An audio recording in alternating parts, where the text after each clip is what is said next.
Continuamos en Sentirse Bien y me encuentro ya pues con Javier Macías. Usted es director de Epidemiología de la Gerencia Regional de Salud La Libertad. Bienvenido al programa. Hola Carlita, buenos días. Bien, doctor, ¿cómo está? Quiero que ahorita vamos a hablar acerca de los casos de influenza y cómo prevenirla, ¿no? Para una introducción un poquito, ¿cómo van los casos de influenza en nuestra región La Libertad? ¿En aumento? Bueno, la búsqueda activa se hace todos los días, ¿no? Se tiene captados en el sistema 5 casos confirmados, ¿no? De los cuales lamentablemente llegaron a fallecer 2 personas, ¿no? Y usualmente son personas que han tenido cofactores de riesgo, quiere decir de que aparte de haber tenido influenza ya tenían de por sí enfermedades crónicas, claro, ¿no? Que contribuyeron, que contribuyeron a empeorar el estado de salud, ¿no? Y lamentablemente pues fallecieron. ¿En qué consiste en sí la influenza? La influenza es un tipo de, digamos, de resfrío, ¿no? Influenza es un tipo de virus, ¿no?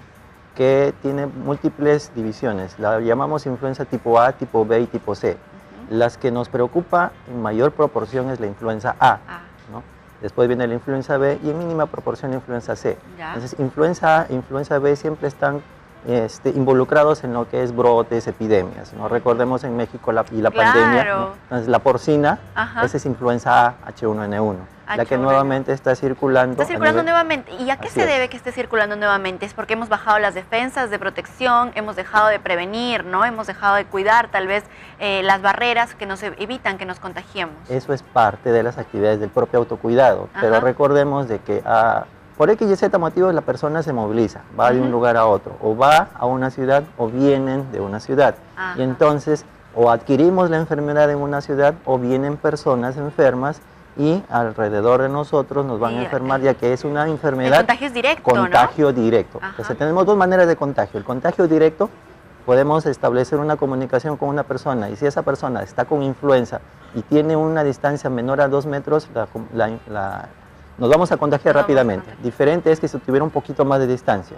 Y el contagio indirecto es justamente porque cuando yo hablo o cuando estornudo, salen las gotitas de flúor, las partículas, y van a contaminar todo el medio. Claro. Conclusión, llegan, se depositan, yo no me doy cuenta, cojo algún objeto o cuando estornudo, ¿no? Me cojo y le doy la mano a una persona, ¿no? O acabo de estornudar y viene alguien conocido, le doy un saludo, le doy su besito, ¿no? Y entonces le transmito la enfermedad. Claro, y con esto ya vienen más adelantito las medidas preventivas, ¿no?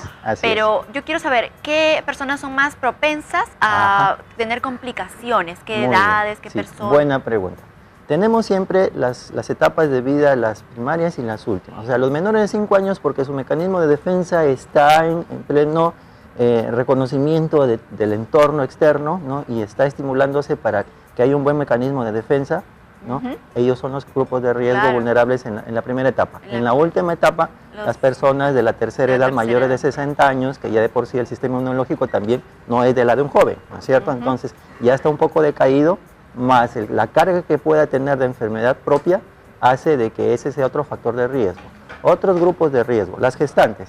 Las gestantes porque el sistema inmune no solamente vuelve por una persona, pueden ser por 2. De repente a veces pueden ser por 3 o por 4, ¿no? Entonces, dependiendo si tienen mellizos, gemelos, trillizos, el sistema inmune es peligroso. Entonces, aquellos enfermos.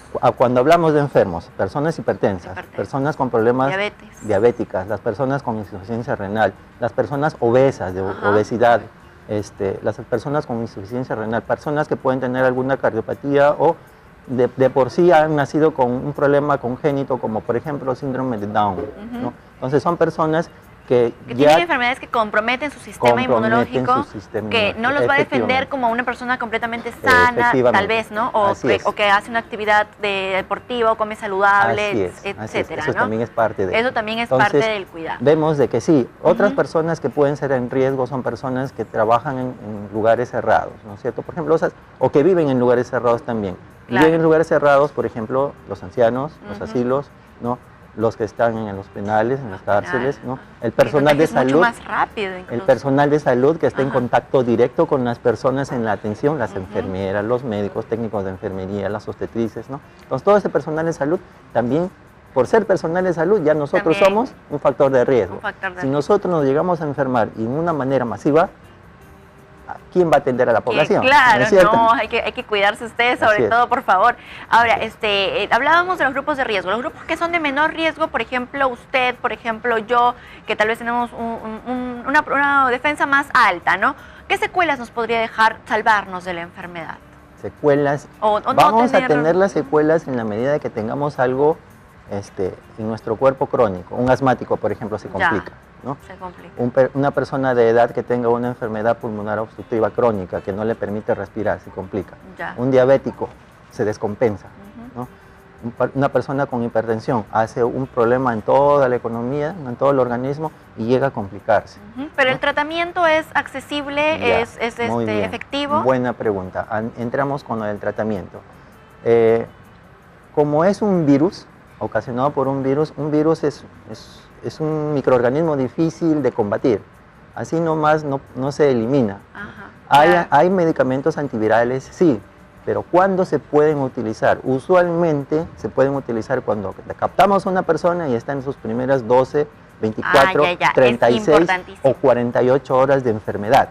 Entonces, si llega a tiempo al establecimiento, ¿no? Sospechan que tiene influenza, ¿no? Instalan tratamiento en esos días, es mucho más fácil porque la carga viral vamos a combatirla lo más rápido posible y todas las molestias que va a tener van a ser mínimas, ¿no? Van a ayudar a nuestro sistema a luchar contra el virus. Es diferente que ya llegue después de 4 o 5 días, por más que nosotros querramos instalarle el tratamiento, ya no solamente el virus ha hecho su parte, sino que los otros microorganismos que tienen que ver y que a veces conviven con nosotros, como parásitos, como bacterias, ya están teniendo problemas de neumonía, están teniendo problemas de infección de vías urinarias, o sea, que hay otras cosas más. Claro, que nos deja rezagos, pues, Así ¿no? es. En entonces, la salud. ahí comienzan a ver las complicaciones qué pena, y entonces, por más que nosotros podamos luchar, tengamos todo el soporte, pongamos en cuidados intensivos, lamentablemente muchos ya fallecen, no llegan claro a sanar. Para evitar estas complicaciones, ¿cuáles son los síntomas que tenemos que ver en las primeras 24 horas? Muy bien, buena pregunta, porque a veces puedo pensar que simplemente tengo un resfrío, ¿no? Y no voy al establecimiento o me automedico, ese es otro problema, la automedicación. Vamos a tener fiebre, pero la fiebre se va a manifestar en una fiebre elevada, o sea, vamos a tener hasta 38, 39, 40 de temperatura, lo cual eso no es normal. En un resfrío común eso no es usual. ¿no? Vamos a tener un dolor intenso en el cuerpo. ¿no? En un resfrío nosotros podemos hacer alguna actividad tal vez en la casa, podemos ir a trabajar, nos sentimos mal, pedimos permiso y nos regresamos, pero aún así hacemos algún tipo de labor. En cambio, en influenza no, es como si nos hubieran golpeado porque el dolor muscular es intenso y que nos obliga a guardar cama. ¿no? Vamos a tener tos. Sí, pero esa tos no es una tos que va a tener con expectoración, simplemente es una tos seca, es una tos seca. Claro. Y sí, lógicamente, las secreciones que van a tener en la nariz, como cualquier otro tipo de catarro o resfrío. Entonces, es una gripe demasiado intensa, se podría decir, unos síntomas de resfrío demasiado intensos que ya no son comunes. Así es. Todos hemos pasado alguna vez por un proceso de resfrío, ¿no es cierto? Todos sabemos los Entonces, sabemos las molestias, pero si es que estamos viendo de que estamos mucho peor que las otras veces, puede ser influenza. Además que hagamos un poquito de memoria, recordar si hemos estado en contacto con gente que puede ser sospechosa o si hemos tenido actividades con su resfrío, que han estado estornudando, entonces no, mejor voy al establecimiento y comienzo a tratarme. Así es. Y con esto ya, para prevenir, las medidas preventivas, doctor. Muy bien, hablemos de las medidas preventivas. Entonces hemos dicho de que como es una enfermedad que tiene secreciones para contacto, una de las primeras cosas es lavarse las manos. Lavarse las manos. El alcohol también, que es el alcohol en gel, ¿no? Todo eso siempre andarlo ahí. Así es. Entonces, si tenemos jabón, y usualmente puede ser así, ¿no? Jabón tipo líquido, ¿no? O en algo para que podamos presionar y poner en las manos, tenemos que lavarnos las manos, pero no olvidarnos de que también tenemos que tener entre los dedos, ¿no? Hacer las fricciones, claro, ¿no? Sí. No olvidarnos hacer entre los dedos, ¿no? No olvidarnos que las uñas guardan microbios abajo, entonces también tenemos que limpiarnos las uñas, ¿no? Y por último, sacarnos los objetos que podamos tener en las muñecas para poder también frotarnos. Y lavarnos pues un mínimo de 2 minutos, 3 minutos. Tiene un tiempo mínimo, o sea, puede ser entre 45 a 60 segundos una técnica de lavado de manos adecuada. Ahora, ¿qué voy a hacer una vez que me lave? Lo ideal es tener papel, para secarnos las manos, ¿no? No usar la toalla pues no en un lugar público, ¿no? En un establecimiento. Claro, o una toalla de la casa porque la comparto yo con otra persona, con todos los familiares. Mejor entonces, tener, si es que van a usar toalla, su toalla cada uno, ¿no? Cada miembro de la familia, lavarla. Sería lo ideal. Si se puede usar la toallita, mejor. Y si tenemos papel, agarramos el papel, nos secamos, cerramos con el mismo papel, ¿no? Tratamos de abrir la puerta del baño con el papel y después lo depositamos en la tacho de basura. Ajá. Ese es un hábito que debemos tener diariamente, o sea, que debemos tener incorporado en nuestras actividades, ¿no? Así es. Otra cosa es, como decimos que podemos estar estornudando y de repente no nos damos cuenta, esta simple mascarilla, que no pasa de 50 céntimos, o acá hay otro modelito, ¿no? Entonces, es lo que nos va a proteger o a evitar que los demás, ¿no? Como barrera mecánica, enfermemos al resto que está en nuestro entorno. Claro. ¿No? Entonces, una correcta aplicación es esta, porque de repente vamos a utilizar la mascarilla y vamos a terminar así con la mascarilla. Como muchas personas suelen utilizar porque dicen que les molesta. Entonces, no estamos haciendo nada con la mascarilla cuando la ponemos así. Ya. Tenemos que ponerla acá. De esa manera, esta simple herramienta, que es una buena arma para la influenza, va a evitar que los demás se enfermen. Perfecto. No tenemos esta mascarilla, no tenemos de la otra que les acabo de mostrar. ¿No? Muy bien, entonces hay que cubrirnos, ¿no? Porque puede ser de este otro tipo. ¿Cómo nos vamos a cubrir si no tenemos en ese momento y estamos con las ganas de estornudar? Así. Hacer esto. Siempre es con el antebrazo. Con el antebrazo y con el codo, ¿no? Porque es la única manera de que nuestras manos no estén en contacto, ¿no? Con nuestras propias secreciones, que no nos damos cuenta y de repente estamos en la calle y no tenemos cómo lavarnos. Entonces, claro, esa es la otra. Es mejor, ya, pero siempre el lavado de las manos. El lavado de tener manos. Cuidados antes de ingerir alimentos, después de usar los servicios, en cualquier momento que tengamos contacto con algo que nos pueda contaminar, y siempre cubrirnos, sobre todo ahorita que estamos en una pequeña alerta, me parece, de influenza en nuestra región, ¿no? Es importante cuidarnos.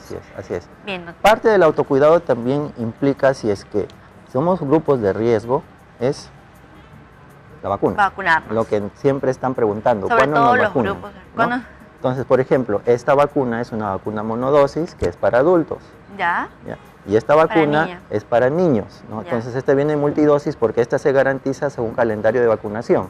Perfecto. Entonces, como son menores de 5 años, menores de 1 año, están dentro del calendario de vacunación y les reciben su vacuna según calendario. Ya, entonces, las mamis que tengan ahí bien anotado para que vacunen a sus entonces, niños. Su carnet de vacuna al día, su carnet de vacuna al día, ¿no? Y ahí saben que sí les han inmunizado. Y con esta, si somos personas que tenemos algún problema de salud crónico o somos personas de riesgo, acudir al establecimiento porque sí está garantizada la dotación de las vacunas. Pero lo bueno es que sí, pues existen vacunas, ¿no? Hay vacunas y ayer acaba de llegar el segundo lote de vacunas para adultos.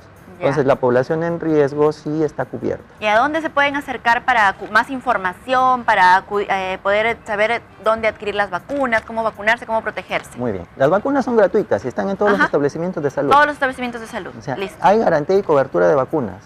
Ahora, no esperen de que porque se vacunan no nos vamos a enfermar. Igual tienen que tener cuidado por cualquier otro tipo de enfermedad. Así es. Cuando yo me vacuno, lo que va a hacer es que mi mecanismo de defensa se va a activar, va a estimular, va a haber más defensas, pero va a demorar entre 2 a 4 semanas para que mi organismo esté preparado. Ya.